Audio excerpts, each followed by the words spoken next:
Bonjour à tous et bienvenue dans une nouvelle édition de votre JT d'Agri85 TV. Cette semaine, nous sommes en direct de la journée végétale. Bon reportage! C'est de l'information, c'est de la prospective, parce que le gros défaut qu'on peut avoir quelquefois, surtout quand ça va moins bien, c'est de regarder un peu dans les rétroviseurs, puis un petit peu juste devant son nez, alors qu'au contraire, quelquefois, il faut prendre un petit peu de hauteur et puis regarder plus loin pour prendre les bonnes décisions en connaissance de cause. C'est pour répondre aux interrogations que se posent les exploitants sur l'avenir des cultures que la FDSEA de Vendée a organisé une journée végétale mardi 30 janvier à Bournezeau. Axée sur la protection des plantes, la PAC 2020, les systèmes assurantiels et les marchés, la journée portée par la section Grande Culture a permis à chacun de se projeter sur les thématiques incontournables des prochaines années. Parmi les experts présents, Stéphane Dissler et Pascal Goffard, représentants de l'UIPP et de Bayer, ont abordé l'avenir en matière de protection des plantes. Ce qu'on appelle les produits conventionnels, c'est-à-dire les produits issus de la chimie de synthèse, vont continuer à exister, on en est persuadé, sauf que on va ajouter à côté de ces outils entre guillemets classiques, bien sûr les produits de biocontrôle qui progressent énormément depuis quelques années, des mesures agronomiques qui vont aussi se développer de manière très importante, des outils d'aide à la décision, le fait aussi que le digital va prendre de plus en plus de place aussi dans nos métiers. Et le dernier point, c'est tout ce qui a trait à la génétique.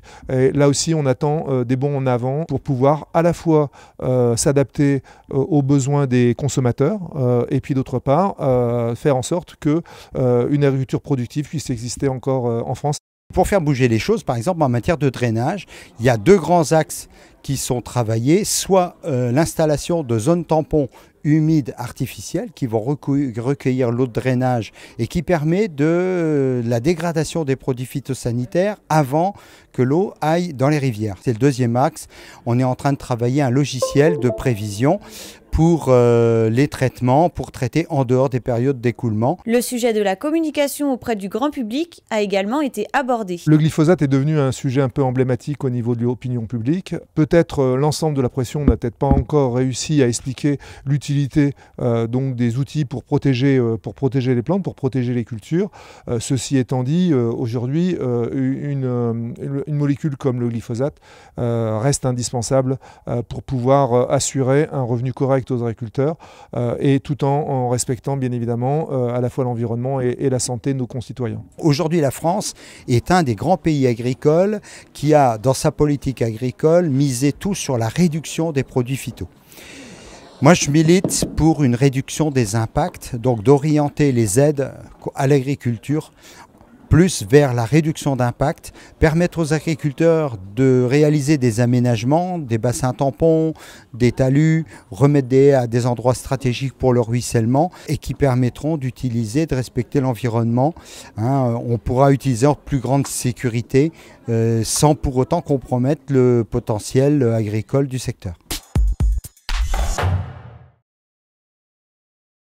Ce lundi, à l'appel de la FNB, une trentaine d'éleveurs de la FDSEA et des JA ont manifesté leur colère et leur désarroi face aux accords de libre-échange entre l'UE et le Mercosur.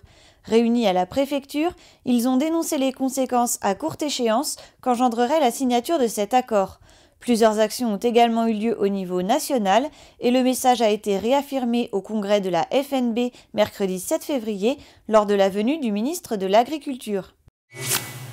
Les structures locales JA ont poursuivi leurs assemblées générales. Communication sur le métier, animation pour le Tour de France ou repas, les projets ne manquent pas. Par ailleurs, certaines équipes ont fusionné afin d'être plus en adéquation avec les intercommunalités. Toutes sont invitées à l'assemblée générale élective qui se tiendra mardi 20 février à La Roche-sur-Yon.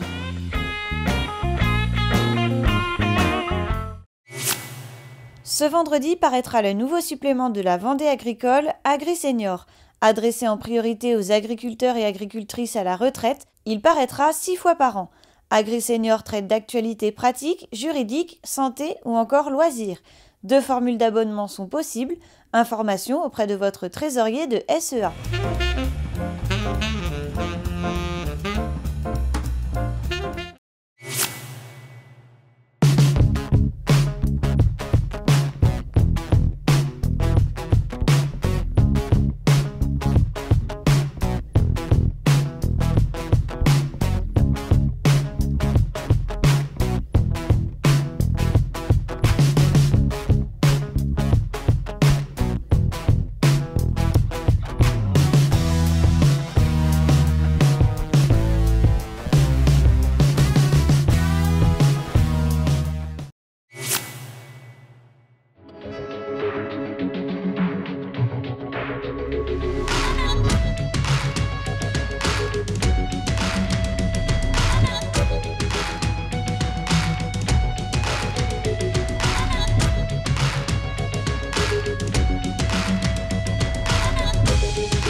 Votre JT est terminé.